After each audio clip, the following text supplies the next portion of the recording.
मान लीजिए यहाँ और भी राजनीतिक दल आते हैं, धरना देते हैं, आश्वासन लेते हैं, चले जाते हैं, लेकिन उस पर वर्कआउट नहीं हो रहा। उसी चीज़ों में है ना, शासन उनका रास्ता ढूंढे कि भाई आपके एसेट्स कहाँ गई है, उनको जरा पैसा लेकर के आओ जल्दी से। मुख्यमंत्री अपनी जेब से दे, मोदी जी अपनी जेब से दे, मिल प्रबंधक दे, किसानों का पैसा मिल जाए तो हमारी बात। सरकार अपनी नींद से नहीं जागती है तो ये धरना प्रदर्शन निश्चित तौर पे जारी रहेंगे। मैं तो आग्रह कर रहा हूँ बाकी भी किसान नेता आ जाए ना। मतलब आपके साथ किसान नेता नहीं है? किसान यूनियन बैठी है। किसान यूनियन कौन से, कितनी किसान यूनियन बनी है, कौन सी किसान यूनियन बैठी है आपके साथ? यहाँ पर कम से कम 4 या 5 किसान यूनियन है, आपकी जानकारी में मैं बता दूं। मैं कह रहा हूँ कि ये जो किसान हैं इनके बकाया भुगतान के लिए पूरी लड़ाई लड़ रहे हैं सब लोग, कोई भी व्यक्ति हो। भुगतान होगा कैसे, सवाल बस इतना बता दीजिए, भुगतान होगा कैसे? क्योंकि इस मिल पर करोड़ों के लोन ऑलरेडी चल रहे हैं। भुगतान के लिए जो रास्ता बनाने का काम है वो शासन का, प्रशासन का है। तो क्या जो कांग्रेस पार्टी बना करके लाई नहीं है कि भाई ये रोड मैप है, इस तरीके से भुगतान कर दो ज़्यादा अच्छा रहेगा? नहीं, अभी ना वही आपको बताने जा रहा हूँ। अभी थोड़ी देर पहले अगर आप यहाँ शायद मेरे ख्याल से रहे होते हैं तो मैं वही कह रहा हूँ कि क्या मतलब आपसे पूछ रहा हूँ। मैं वही बताना चाहता हूँ। उसमें कुछ रोड मैप हमारे नेता हैं, वरिष्ठ हैं, यशवीर जी हैं, उन्होंने एक बहुत अच्छा प्रपोजल यहाँ पे रखा, शासन के सामने रखा। एक प्रकार से समझ लीजिए कि अभी यहाँ पे जो ज़मीन उसके रिंग रोड के लिए ली जा रही है, लगभग उसमें 40 करोड़ का भुगतान इस मिल को होना है। उनका मानना है कि उस 40 करोड़ का भुगतान जल्दी जल्दी कराया जाए, जो ज़मीन का जो मुआवजा मिलना है, और वो मुआवजा जो है वो किसानों को ट्रांसफ़र किया जाए। पहली बात तो ये 40 करोड़ के लगभग ही है। बाकी उसमें प्रशासन जो है उसमें तत्काल इसकी अन्य जो प्रॉपर्टीज़ हैं उसमें ये देखे जिस पे लोन नहीं हो, जिसको सेल कर सकती हो या जिसको वहाँ पे नीलाम कराई जा सकती हो, उनका सेल करके और उसका यहाँ पे भुगतान कराया जाए। तीसरी बात एक ही है, तीसरी बात स्थिति ये है कि उसमें जो हमारा शासन है, मुख्यमंत्री स्तर पर इस बात का तय हो कि वो उनकी जिम्मेदारी बनती है कि फिलहाल किसान को कहीं भी किसी भी तरह से व्यवस्था करके भुगतान की, क्योंकि उसकी ज़रूरत है। इस पर हम किस प्रकार से उसकी वसूली करेंगे वो शासन देखे। ये इसमें बहुत सारी व्यवस्थाएं ऐसी हैं। तो 3 रास्ते हैं इसमें। तीनों रास्तों को लेकर के ये सारी बातें ऑलरेडी कल जब उमेश कुमार जी आए तो इसी लेटर में ये सारी बातें ऑलरेडी हो चुकी है कि इस तरीके से होगा। अलग क्या है फिर इसका मतलब आपके प्रदर्शन का तो कोई रिजल्ट ही नहीं निकल रहा है? नहीं, इसका रिजल्ट नहीं है, ऐसा नहीं कह सकते। आप सोचो, मैं कह रहा सेम चीज, जब सेम चीज आ गई है, जब सेम मैं कह कल की चीजें दोहरा रहे हैं आप।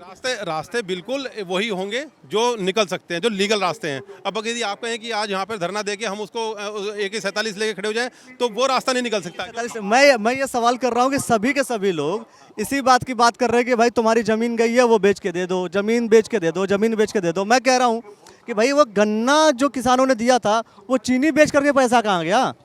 आप उस पर सवाल कोई क्यों नहीं कर रहा है? कांग्रेस के नेता हो, बीजेपी के लोग होंगे, मैं कह रहा हूँ कल के जो नेता थे सब लोग इसी बात में चर्चा कर रहे हैं। भाई किसानों ने गन्ना दिया था, चीनी तो बनी होगी, कुछ तो प्रोडक्ट बना होगा, बेचा गया होगा, आखिर वो पैसा कहाँ गया? क्योंकि कोई बिजनेस प्रॉफिट के लिए तो होता है। हम जो सवाल प्रशासन के ऊपर खड़े कर रहे हैं वो यही तो कर रहे हैं ना, ये काम उसका है ना। कहाँ खड़ा कर रहे हैं आप लोग? तो कह रहे हैं भुगतान इसी तरीके से होगा। भुगतान इसी तरीके से क्यों होगा? अखिलेश जी, आपके थोड़े सवाल बड़े हैं, जवाब आप छोटा लेना चाहते हैं, तो उसमें निश्चित रूप से वो चीज़ें नहीं निकल सकती जो आप बताइए। ठीक है ना। तो हमारा कहने का मतलब सिर्फ ये है कि जो हमने कहा है कि शासन स्तर पे उसके रास्ते ढूंढे जाएं। उन रास्तों में वो चीज़ें भी हैं कि उसके पास एसिड्स क्या थी, वो जो उसने चीनी बनाई है, जो बेची है, वो भी एसिड्स में शामिल है ना। तो जब वो चीज़ें सब एसिड्स में शामिल हैं तो वो कहाँ हैं, उनका भुगतान कहाँ रुका हुआ है, उनका भुगतान कहाँ नहीं हुआ है। ऐसे बहुत से लोग हैं जो अभी भी वो लोग इस पे केस लड़ रहे हैं, जिन्होंने यहाँ पे सामान सप्लाई किया, जिन्होंने बोरे सप्लाई किए होंगे, अन्य चीज़ें सप्लाई की हैं, वो लोग भी केस लड़ रहे हैं। तो अभी तो भुगतान तो बहुत ज़्यादा है, जैसा बताया गया कि 500 करोड़ से ऊपर का भुगतान है, लेकिन जो किसानों का भुगतान है लगभग 150 करोड़ के लगभग का भुगतान है। तो फिलहाल तो जो ज़रूरत है वो 150 करोड़ के लगभग की है, जिसमें अगर देखा जाए सीधे 70-80 करोड़ रुपए के लगभग का व्यवस्था हो सकती है कि कुछ एसेट्स जो उनकी बन रही है ऑलरेडी, जो भुगतान बन रहा है, बेचने की जरूरत नहीं है, भुगतान ऑलरेडी बन रहा है, तो उसका जल्दी से भुगतान हो जाए शासन स्तर पे। रही बात आपने जो चीनी की कही है, बिल्कुल निश्चित रूप से जो शासन ने तय करना, ये हम उसी चीज़ों में है ना, शासन उनका रास्ता ढूंढे कि भाई आपके एसेट्स कहाँ गई है, उनको जरा पैसा लेकर के आओ जल्दी से। और बाकी बहुत सारी चीज़ें ऐसी होती हैं जिसमें अगर सरकार चाहे ओवरड्राफ्ट करके फिलहाल उसमें भुगतान करा सकती है, बाद में उन चीज़ों की वसूली की जा सकती है। ये सब चीज़ें उसमें शामिल होती हैं। क्या लगता है आपको कि कुछ रिजल्ट आएगा आज का धरना प्रदर्शन का? देखिए, जब मेहनत होगी किसी चीज़ पर और कोई इतना बड़ा नेता आएगा तो फिर रिजल्ट तो आएगा, बिल्कुल आएगा, 100% आएगा। कह रहा हूँ कि बाकी अगर इनके कानों पे फिर भी जूं नहीं रेंगती तो फिर इस आंदोलन का रूप, इस धरने का रूप कुछ और हो जाएगा, फिर बढ़ जाएगा। हाँ, नहीं लेकिन मैं कह रहा हूँ कि जिन बाकी लोगों से मैं बात कर रहा हूँ सब लोग यही बात कह रहे हैं कि वो जमीन कुछ बेची जाएगी। जमीन जो रिंग रोड में आ रहा है अधिग्रहण जो सरकार कर रही है वहाँ से पैसा लिया जाएगा, ये चलता रहे। देखिए पत्रकार बंधु, किसानों का पैसा मिल जाए, वो ज़मीन बेच के आए, सरकार दे, कोई दे, मुख्यमंत्री अपनी जेब से दे, मोदी जी अपनी जेब से दे, मिल प्रबंधक दे, किसानों का पैसा मिल जाए तो हमारी बात ये वाली बात आपको पता है कि बहुत सारा पैसा जब यही हरीश रावत जी मुख्यमंत्री थे तब का बचा हुआ है। वो वाला पैसा मुख्यमंत्री जो आपके रहे हैं हरीश रावत जी, क्या वो अपने जेब से देंगे? पैसा सुनो, पैसा 2017 और 18 का है। 2017 में तो हमारी सरकार जा चुकी, 16-17 हाँ 17 16-17 और 18-19 का था, 18-19 16-17 का थोड़ा बहुत होगा तो माइनर था। सुनो मेरी बात, वाला कौन देगा? जब सरकार जा चुकी वो वाला कौन देगा? देखिए वो जो कौन होगा 16-17 का कौन देगा? ये देगा, प्रबंधक देगा, मिल देगा जिसने चीनी बेची है। तो आप कह रहे हो कि मोदी जी दें, मुख्यमंत्री दें, और सुनो अब हमारी सरकार नहीं, अगर हमारी सरकार होती हम दे देते जब आपकी सरकार थी तब तो दिया ही नहीं है ना। रावत जी ने कई बार अपनी मदद की, पूरा नहीं दिया ना, तभी तो बचा हुआ है। जितना दिया ना ये बाद का है, ये बाद का थोड़े समय का पैसा है, 2-3 महीने का। तब तो इनकी गवर्नमेंट आ गई, जिन्होंने कह दिया था तुम्हें पैसे देने की जरूरत नहीं है किसानों को। हमें किसानों के मुद्दे पर वोट थोड़ा मिलती है बीजेपी को। बीजेपी ने सब इन्हें बोल दिया मिल वाला को टेंशन मत लो किसानों की, इनका पैसा ना तो हम तो लेते रहेंगे हिंदू मुस्लिम के नाम पे। हाँ वोट दे ही रहे लोग इन्हें। भाई देखते हैं आगे चल करके कि जो लोकसभा का चुनाव होगा उसमें किन किन बातों को लेकर के वोट मिल जाएगा, किन किन बातों को लेकर के वोट नहीं मिलेगा। इकबालपुर के बिल्कुल नज़दीक हैं, इसी गन्ना मिल के बिल्कुल नज़दीक हैं। यहाँ पर बहुत सारे धरना प्रदर्शन आप लगातार देखते आ रहे होंगे। मैं कह रहा हूँ कि ये जो धरना प्रदर्शन आज का है 9 तारीख का, रिजल्ट निकलने की संभावनाएं कितनी हैं?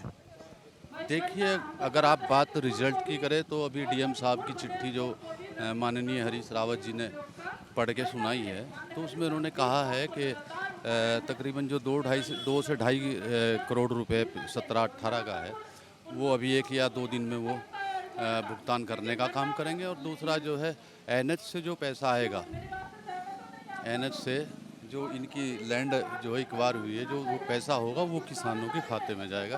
तो ये यकीन डीएम साहब ने दिलाया है। मेरा सवाल सर मतलब एक बहुत सिंपल चीज़ है, सभी लोग इसी बात का जिक्र कर रहे हैं, लेकिन आज ये जो बात कही गई है, डीएम साहब ने जो बात कही है, इसको तो अस्वीकार कर दिया गया, रिजेक्ट कर दिया गया। हरीश रावत जी ने रिजेक्ट कर दिया।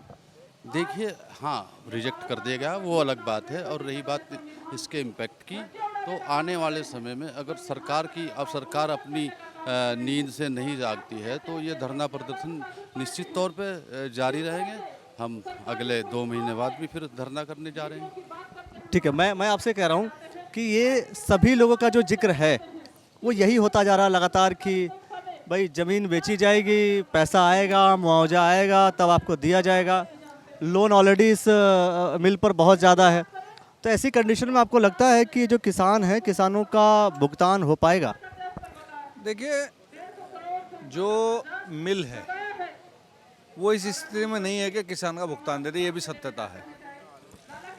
हमारा जो जोर है, जो धरने के माध्यम से है, वो सरकार को चताना है कि सरकार जाग जाए। और सरकार को हमने या हमारे माननीय हरीश रावत जी द्वारा, कांग्रेस पार्टी द्वारा 2-3 रास्ते बताए गए हैं, उस रास्तों पे चल के एक सॉल्यूशन पाए। मान लीजिए यहाँ और भी राजनीतिक दल आते हैं, धरना देते हैं, आश्वासन लेते हैं, चले जाते हैं, लेकिन उस पर वर्कआउट नहीं हो रहा। कल तो जब 8 तारीख का जो घेराव था, उस घेराव में तो यही बातें कह दी गई थी जो बातें आप लोग कह रहे हैं कि इस तरीके से पैसा आएगा, इस तरीके से दिया जाएगा। देखिए, 21 बार ये लेटर जो कल उमेश विधायक जी को मिला है, इस तरह के 21 लेटर पहले भी शुगर मिल की तरफ से मिल चुके हैं। इसलिए माननीय हरीश रावत जी ने जब पंचायत में बात उठाई तो पंचायत ने सर से नकार दिया उस बात को कि जब तक माननीय मुख्यमंत्री या गन्ना मंत्री बैठ के सॉल्यूशन नहीं निकालेंगे तब तक ये बातें स्वीकार होंगी। मतलब ये तब तक जो है कोई संभावना नहीं होगा कि किसी भी तरीके से, मतलब धरना प्रदर्शन चले कितना दिन, तो मात्र 24 घंटे का है ना? 24 घंटे का है। ये सरकार को चताने का है कि कांग्रेस क्योंकि विपक्ष की भूमिका निभा रही है, हम किसानों की बात उठा रहे हैं। 24 घंटे का अभी हमारे प्रदेश नेतृत्व से हमें आदेश मिला कि किसानों की बात आप 24 घंटे धरना दें। अगर नहीं मानते हैं तो उसके बाद ये धरना अनिश्चितकालीन पे भी जा सकता है। अनिश्चितकालीन पे जा सकता है। ये हमारे प्रदेश अध्यक्ष माननीय हरीश रावत जी या हमारे नेता प्रतिपक्ष या प्रदेश कांग्रेस कमेटी सब एक मंथन करेगी, क्योंकि अभी तो 24 घंटे का अल्टीमेटम दिया है, उसके बाद एक निर्णय लिया जाएगा। चलिए देखते हैं कि किसानों के पास जब आपके पास पैसा नहीं आता है तो क्या कांग्रेस पार्टी सच में एक लंबे समय तक धरना प्रदर्शन करती है नहीं करती है। एक सवाल है आज के अखबार में कि ये कहा गया है कि किसान आयोग का गठन किया जाएगा कल के विषय को लेकर के। आपको लगता है कि किसान आयोग का गठन अभी करने की ज़रूरत है? मैं माननीय जो हमारे विधायक जी हैं, अमर उजाला के कवर पेज पे उन्होंने दे रखा है किसान आयोग का गठन तो माननीय हरीश रावत जी ने पहले ही कर दिया था। चौधरी हरेंद्र सिंह उसके अध्यक्ष रहे, तो पहले जानकारी बटोर लें। किसान आयोग तो ऑलरेडी उत्तराखंड में गठन हो चुका है और कांग्रेस की सरकार में ही उसका हुआ था, और आज भारतीय जनता पार्टी में भी किसान आयोग के अध्यक्ष हैं, मौजूद हैं, और जो भी बातें उन्होंने नीचे लिखी हुई हैं उन बातों को अमल में लाना है ना। उद्देश्य ये नहीं है मैं अपनी पब्लिसिटी के लिए या किसी के लिए भी कुछ भी कह सकता हूँ।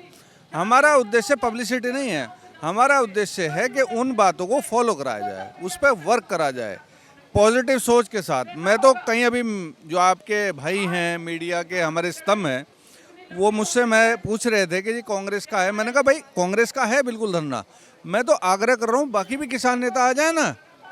तो आपके साथ किसान नेता नहीं है? किसान यूनियन बैठी है। किसान यूनियन कौन से, कितनी किसान यूनियन बनी है, कौन सी किसान यूनियन बैठी है आपके साथ? यहाँ पर कम से कम 4 या 5 किसान यूनियन है, आपकी जानकारी में मैं बता दूं, क्योंकि ये अराजनीतिक संगठन है। किसान नेता से मेरा मतलब था दूसरी पार्टी के जो नेता है, अगर वो यहाँ शिरकत करना चाहते हैं, अगर वो किसान के नाम पे आना चाहते हैं। माननीय हरीश रावत जी ने जब परसों वो आए थे यहाँ पर, जब भ्रमण उनका चल रहा था, तो उन्होंने तो मीडिया के माध्यम से ये भी कहा था कि भाई मैं जो मौजूदा सांसद हैं अगर वो आएंगे और किसानों का भुगतान कराएंगे मैं तो उनका भी धन्यवाद करूँगा। तो हमारा उद्देश्य किसानों का धन्यवाद, जो भुगतान है उनका, उसमें धन्यवाद करने के रूप में किसी भी माध्यम से हो जाए, उनकी मदद हो जाए, हमारा उद्देश्य ये है। धन्यवाद साहब। तो देखिए आखिर क्या वास्तव में किसानों का भुगतान हो पाता है, नहीं हो पाता है, और होता है तो क्या ये धरना प्रदर्शन कब तक चलेगा, ये सब चीज़ें राजनीति हैं या वास्तव में सेवा करने की बात ये सभी पॉलिटिकल लोग कर पा रहे हैं? आप क्या सोचते हैं? ज़रूर कमेंट कीजिए।